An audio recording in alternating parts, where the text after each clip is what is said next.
উচ্চতৰ মাধ্যমিক দ্বিতীয় বৰ্ষ অসমীয়া MIL গদ্য মগনিয়াৰ চেপ্টাৰ 2 লিখক যতীন্দ্ৰনাথ দুৱৰা অতি চমু প্ৰশ্ন উত্তৰ মূল্যায়ক 1 পাঠভিত্তিক প্ৰশ্ন Question 1 অসমীয়া সাহিত্যত প্ৰথম কথা কবিতা ৰচনা কৰা কবিগৰাকী কোন উত্তৰ যতীন্দ্ৰনাথ দুৱৰা প্ৰশ্ন 2 কবি যতীন্দ্ৰনাথ দুৱৰাৰ জন্ম কিমান চনত হৈছিল উত্তৰ 1892 চনত প্ৰশ্ন 3 যতীন্দ্ৰনাথ দুৱৰা কোনখন কাব্যগ্ৰন্থৰ বাবে সাহিত্য অকাডেমী বঁটা লাভ কৰিছিল উত্তৰ বনফুল Question 4 উমৰ তীৰ্থ পুথিখনি কোনখন পুথিৰ বাবানুবাদ উত্তৰ ফাৰ্চী ছফি কবি উমৰ খামায়ৰ ৰুবায়তৰ প্ৰথম অসমীয়া বাবানুবাদ প্ৰশ্ন 5 সাহিত্য অকাডেমী বঁটা লাভ কৰা প্ৰথম অসমীয়া সাহিত্যিক গৰাকী কোন উত্তৰ যতীন্দ্ৰনাথ দুৱৰা প্ৰশ্ন 6 যতীন্দ্ৰনাথ দুৱৰাই কথাত ৰচনা কৰা পুথিখনৰ নাম কি উত্তৰ কথা কবিতা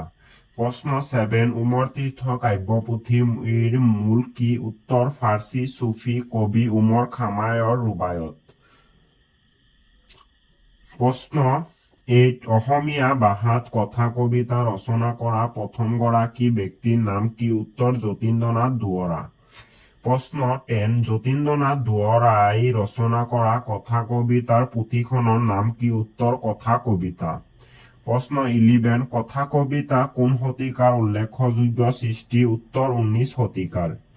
প্ৰশ্ন 12 মগনিয়াৰ কথা কবিতাটিৰ ৰচক কোন উত্তৰ যতীন্দ্ৰনাথ দুৱৰা প্ৰশ্ন 13 কথা কবিতাৰ জনক বুলি কাক কোৱা হয় উত্তৰ ৰুছ সাহিত্যিক আইভান তুৰ্গেনিভক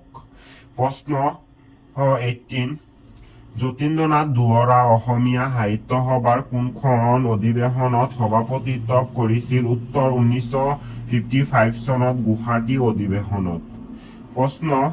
15 মগনিয়াৰ পাঠটি ক'ৰ পৰা সংগ্ৰহ কৰা হৈছে উত্তৰ যতীন্দ্ৰনাথ দুৱৰাৰ কথা কবিতা পুথিৰ পৰা প্ৰশ্ন 16 আইভান তুৰ্গেনিভৰ কোনটো কথা কবিতাৰ লগত মগনিয়াৰ সাদৃশ্য আছে উত্তৰ দা বেগাৰ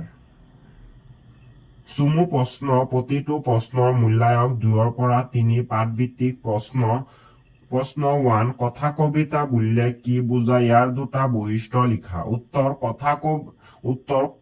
কবিতা পুথি হল গদ্যত ৰচিত এক ধৰণৰ কবিতা কথা কবিতা এইভাবে প্ৰধান বস্তু কথা কবিতাৰ দুটা বৈশিষ্ট্য হল কথা কবিতা চিত্তধৰ্মিতাৰ ওপৰত প্ৰতিষ্ঠিত কথা কবিতা এইভাবে প্ৰধান বস্তু ইয়াৰ এটি মাত্ৰ কেন্দ্ৰস্থভাৱ থাকে প্ৰশ্ন 2 কবিতা আৰু কথা কবিতাৰ মাজত কি পাৰ্থক্য আছে লিখা উত্তৰ কথা কবিতা গদ্যত ৰচিত আনহাতে কবিতা পদ্যত ৰচিত কথা কবিতা এইভাবে প্ৰধান বস্তু ইয়াৰ মাত্ৰ এটা কেন্দ্ৰস্থভাৱ থাকে আনহাতে কবিতা মাত্ৰ এটি কেন্দ্ৰস্থভাৱ নাথাকে প্ৰশ্ন 3 উমৰ খায়াম কোন তেওঁ ৰচনা কৰা পুথি এখনৰ নাম লিখা উত্তৰ উমৰ খায়াম ফাৰ্চী ছুফী কবি আছিল তেওঁ ৰচনা কৰা পুথি এখনৰ নাম হল ৰুবায়ত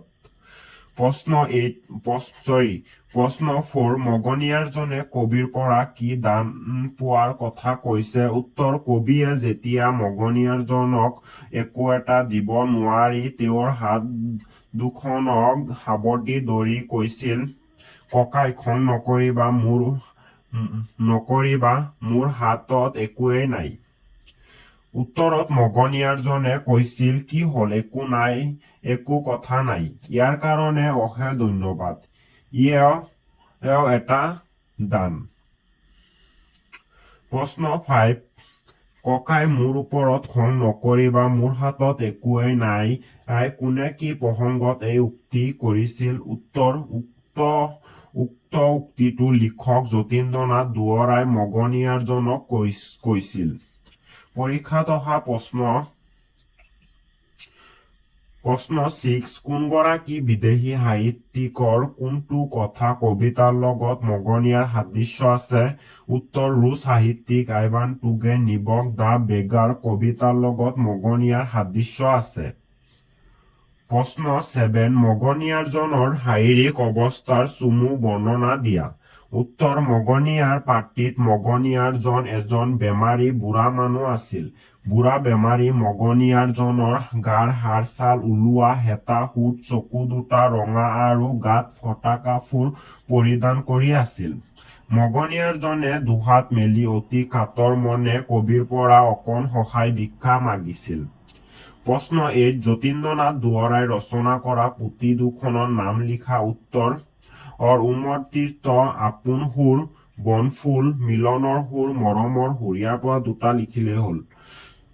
প্ৰশ্ন 9 যতীন্দ্ৰনাথ দুৱৰাই কোনখন কাব্যপুথিৰ বাবে কিমান চনত সাহিত্য অকাডেমী বঁটা লাভ কৰিছিল উত্তৰ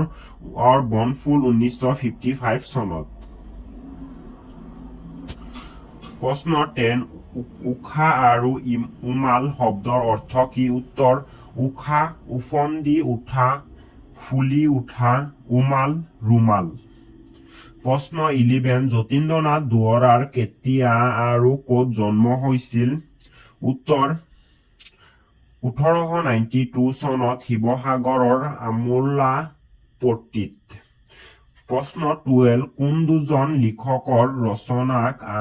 আলমত যতীন্দ্ৰনাথ দুৱৰাই কথা কবিতা ৰচনা কৰিছে উত্তৰ আইভান টুগেনিভক ৰুছ অলিট চাইনাৰ আফ্ৰিকা